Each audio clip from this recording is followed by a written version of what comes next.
The Toronto Maple Leafs are making moves as they have made a very interesting move today that is going to have some serious implications going forward, not only this season, but into the future as well. We're going to break down exactly what that move is and discuss what it means going forward for the Toronto Maple Leafs. Stay tuned for all that in this episode. But before we get into it, if you're enjoying the daily Leafs content, make sure to hit that like button. Let's try to hit 250 likes on this video. This is the place to be for all the latest news, and there's tons of news coming out. Darius, we had a video earlier today on the John Tavares contract extension talks that the sides are having. A lot of big updates there, so check out that video after this one if you haven't already. But another piece of news dropped, and it's surrounding Fraser Minten. And obviously coming into this season, he was the big talking point of potentially making the roster, specifically on that fourth line. But he went down with an injury in September in the rookie game. And then it opened up the door for guys like Steven Lorentz. Now, with the deadline a couple days away, a lot of moves are going to be happening, whether that's a trade of Liljegren, Järnkrok, all these guys. Right now, as of today, Fraser Minten has been activated from non-roster designation and assigned to the Toronto Marlies. And again, he missed all of training camp with a high ankle sprain that he suffered during the rookie tournament in September. I remember covering that. We were both disappointed. We thought that he had a good chance to really shine in preseason and get things going and potentially make the fourth line. Ultimately didn't happen. But what did happen is, other players took a spot. But right now, he is back, and it's going to be very interesting to see how he factors in to the rest of this season. And I don't know if he gets on the team unless an injury happens, because they have so much depth now at that forward position, specifically regarding the fourth line. When you think of Lorentz, obviously Bobby McMahon, Connor Dewar coming back, Järnkrok, there's a lot of different guys, but Fraser Minten has returned.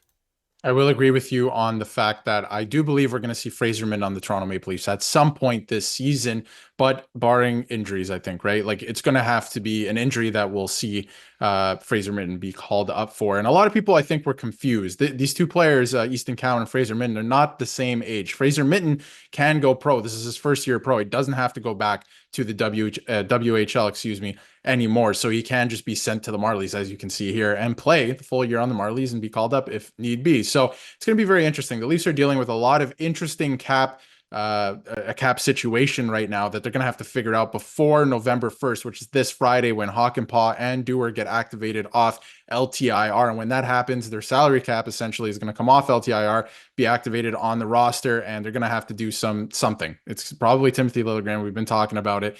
And once that happens, they're going to free up some more salary cap space, and we could see Fraser Minten at some point this year. And of course, if anybody gets injured and goes on LTIR later in the season, then I'm sure we'll see him or somebody else from the Marlies. But I think this is a good thing. He was injured. I was very disappointed. I thought there was a real chance that he could make the roster out of training camp this year, at least for a couple games. I really thought that we might see him to open the season, honestly. And it's a devastating injury. We saw Timothy Liljegren sustain one last year. We saw Mitch Marner sustain one last year. And there could be something to, some of their poor play last year at times because of that injury, because it's a tough injury. You don't really feel like yourself for a while. So it's nice that, he's back skating, and he will be with the Marlies this Saturday for their game on Saturday.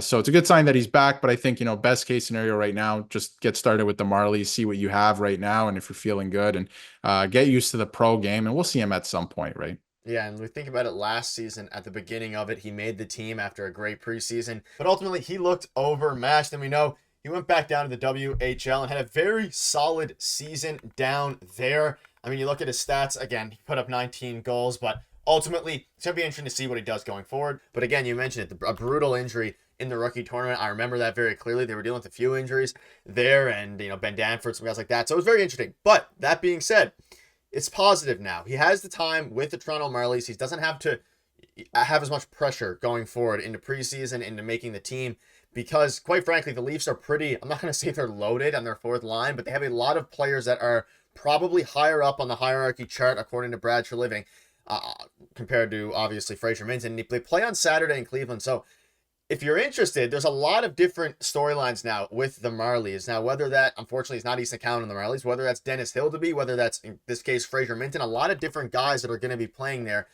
It's going to be very interesting to see. And you look at his stats, like I just mentioned last year for the Saskatoon Blades, he played 36 games in the WHL and put up 38 points. So it was a very solid season for him in the WHL. This is his first year now that he can play in the AHL. So maybe it'll be just a good year of development. And that's something that he needs. He's only 20 years old. Yes, he's older than Easton Cowan, but being 20 years old, he still has a lot of time to kind of just mature and get better. And I think that ultimately that's what he needs for this team, is just for him to get better and continue to improve.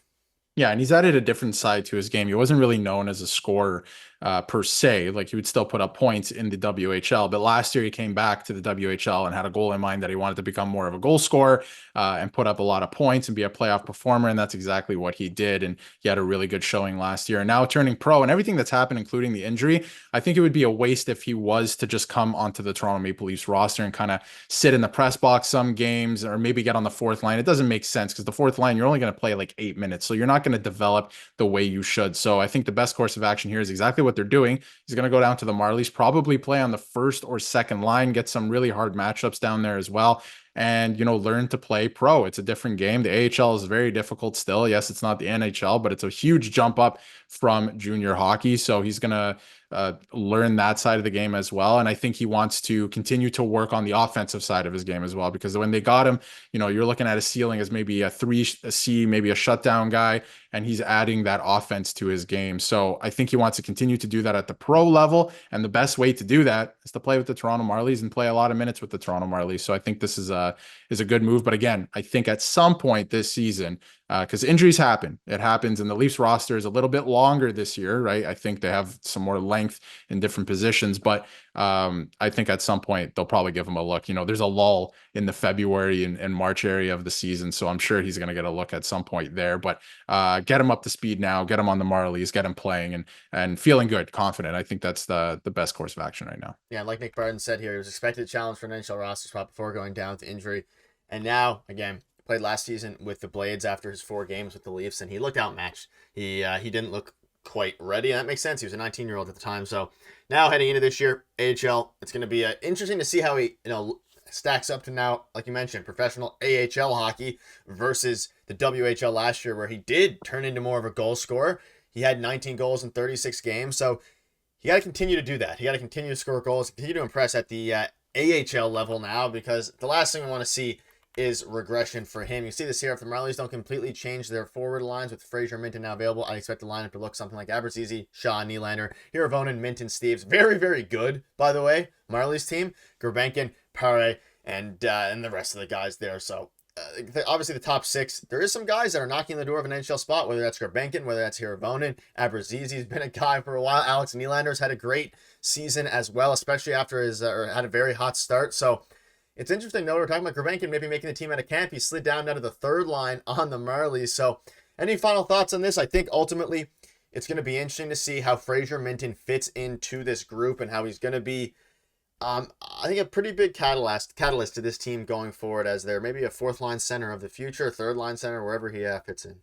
Yeah, I think there's been some talk. I've seen some talk as well about him going to the World Juniors even. I don't actually think he's eligible anymore for that. And I don't think that the Leafs would want him to go again, even if, Team Canada were to have him. I think they want him to just stick with the Marlies and continue his development. And like you said, with those lines, it's pretty impressive, right? He's good company there with Alex Steves and Hirvonen. They've both been having pretty good seasons so far. And of course, Alex Nylander, he's an NHL player in the AHL, right? So he's putting up some crazy points and crazy stats so far this year. So he's going to go down there. Hopefully he gets, power play time. Maybe he plays on the penalty kill. I'm expecting him to maybe play in all situations, get as much ice time as possible. And we'll keep an eye on him because I think he's going to play a big part in the Toronto Maple Leafs plans going forward into the future. So it's going to be fun to watch, but for now, he's with the Toronto Marlies. Yeah, let us know in the comments your thoughts are on all this, and make sure to hit the subscribe button if you enjoy the daily content. We'll see you tomorrow.